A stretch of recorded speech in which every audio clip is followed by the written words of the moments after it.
The reviews for Wonder Woman are in, and by all accounts, it would appear that Wonder Woman will be the first movie in the DC Extended Universe that will end up with a fresh rating on Rotten Tomatoes, making it the first DC movie since 2012's The Dark Knight Rises to achieve that distinction.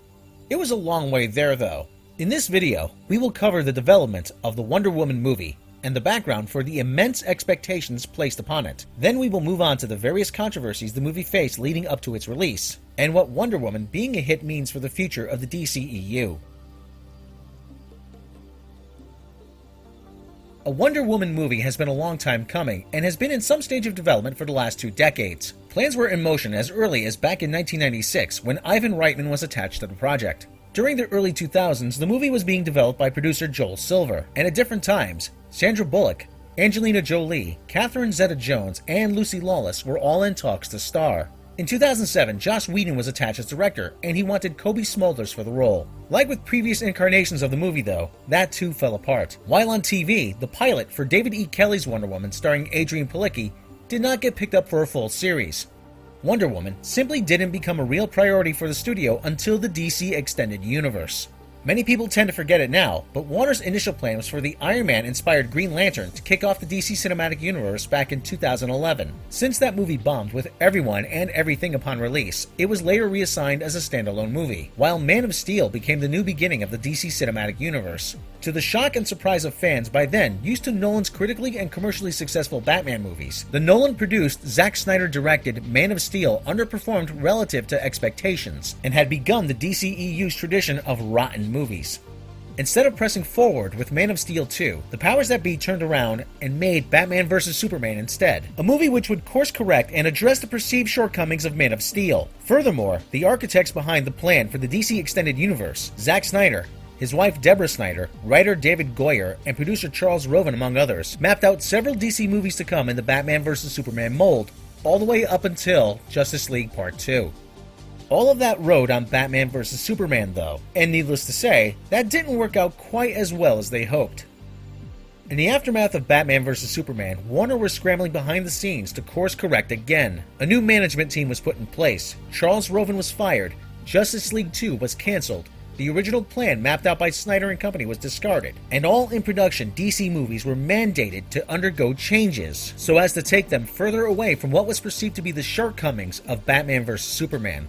None were more affected by this than Suicide Squad, which was already in production and subject to major reshoots, as we've covered before. Since Batman vs. Superman had failed, the pressure was on for Suicide Squad to deliver. Financially, it did. With critics, not so much. Instead of 2016 being the year which placed the DC Extended Universe on equal footing as the Marvel Cinematic Universe, it became the year which caused confidence in DC on film to nosedive. Many even wrote off both Wonder Woman and especially the Zack Snyder-directed Justice League and started looking forward to the solo Batman movie directed and starring Ben Affleck to save the DC Extended Universe.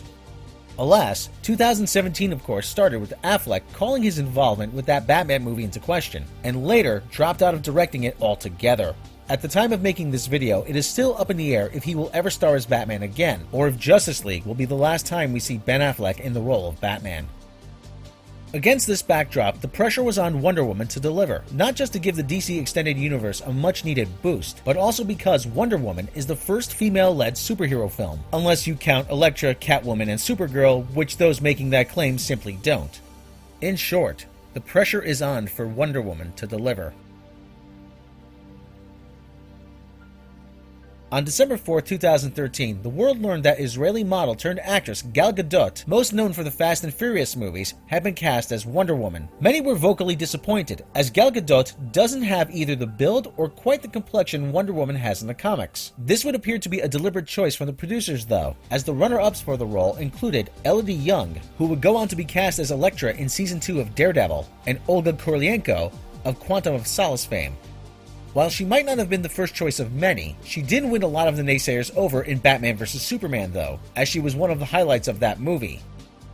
But the road from there to her own solo Wonder Woman movie was not without its own controversies.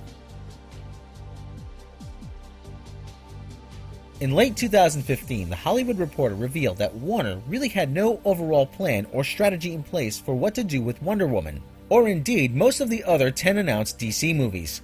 According to the publication, Warner hired 5 writers on Wonder Woman, not to work together, but to compete. Each was given a treatment and asked to write a first act. Based on those efforts, the studio winnowed the number down to 2 competing scripts for further development. A source with close ties to the studio said the process on Wonder Woman, quote, felt like they were throwing shit against the wall to see what stuck, end quote. Prolific showrunner and TV director Michelle MacLaren signed on to direct Wonder Woman in November of 2014. However, she and producers at Warner had different ideas for which direction the script and movie should take. And so, she left the production in April of 2015 over creative differences. She was quickly replaced by Patty Jenkins, however, who herself had earlier dropped out of directing Thor: The Dark World over other creative differences. Under Patty Jenkins, Wonder Woman would enter production and be filmed between November of 2015 and March of 2016. The first hint about Wonder Woman's quality came by way of an open letter from a former Warner Brothers employee addressed to Warner CEO Kevin Tsujihara, dated September 11, 2016. While the letter mostly dealt with Tsujihara laying off loyal Warner staff but then squandering money on other redundant matters and visionless movies, the anonymous writer also labeled Wonder Woman as a mess. 2 months after this letter, in November of 2016, Wonder Woman would undergo reshoots, which it should be stressed is pretty common for these types of movies. At this time, Gal Gadot was 5 months pregnant with her second child, so her belly was covered in a green cloth during the shoot and later altered with CGI.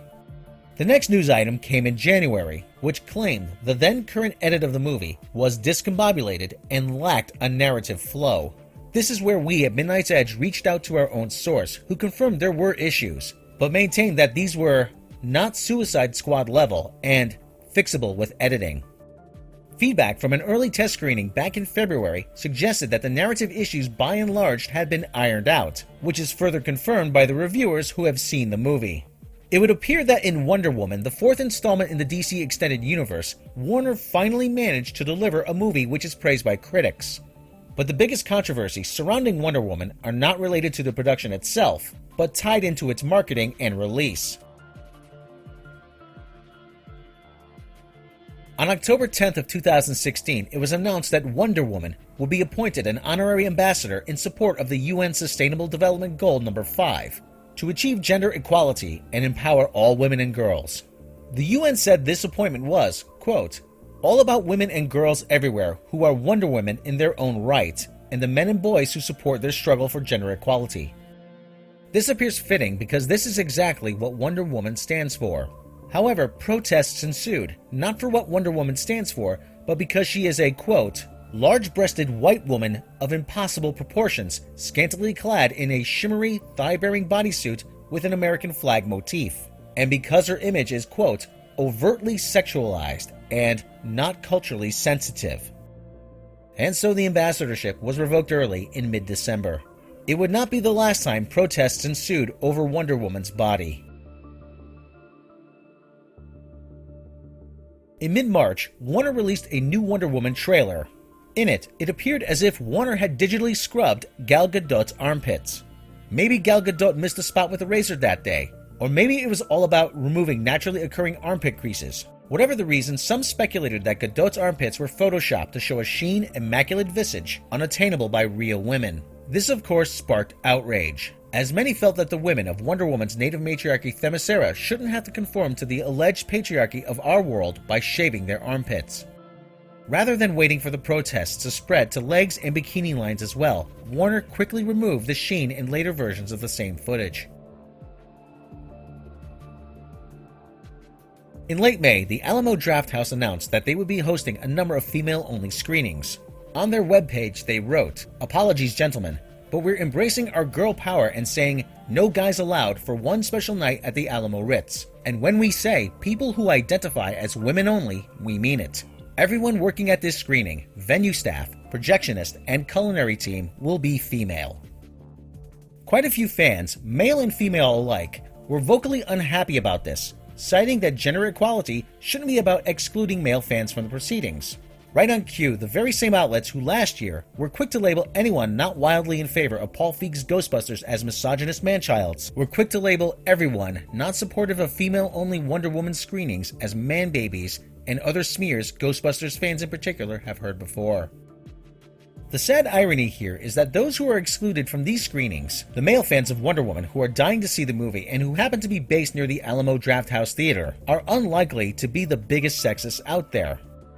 As such, the ones actively discriminated against in this matter are the male audience members most supportive of Wonder Woman and what she represents to begin with. While the publicity stunt may have been done in good fun, many perceive the principle of the matter objectionable, as what they are doing is effectively denying men access to a movie where a woman is kicking ass. Rather than promoting equality, that kind of segregation is the hallmark of nations where the official legislation couldn't be further away from the ideals Wonder Woman promotes. On May 31st, hours before it was due to be released in theaters, Lebanon officially banned the Wonder Woman movie on account of its star Gal Gadot being Israeli. Lebanon is officially at war with Israel and has a law that boycotts Israeli products and bars Lebanese citizens from traveling to Israel or having contact with Israeli citizens. Gal Gadot isn't merely an Israeli citizen, but one who served 2 years in the Israeli Defense Forces and is one who is openly on the Israeli side of the Israel-Gaza conflict. This did not go down well with Lebanese lobby groups, who described the movie as the Israeli soldier film. Despite Lebanon not contributing, Wonder Woman looks set to break records for female-led superhero films in its opening weekend both domestically and worldwide. If audiences respond to it equally as well as the critics, the importance of that cannot be overstated. After 3 divisive movies, many have already borderline written off Justice League, and worries over Affleck's future as Batman persist.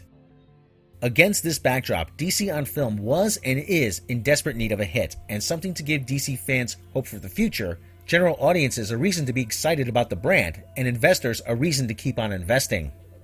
Wonder Woman just might give the DC Extended Universe the boost it needs to increase the excitement about the now Joss Whedon retrofitted Justice League, and future DC movies which are rumored but not yet formally announced.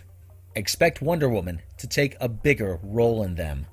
Let us know your thoughts about Wonder Woman's production process and release, and what you thought of the movie once you've seen it in the comments below.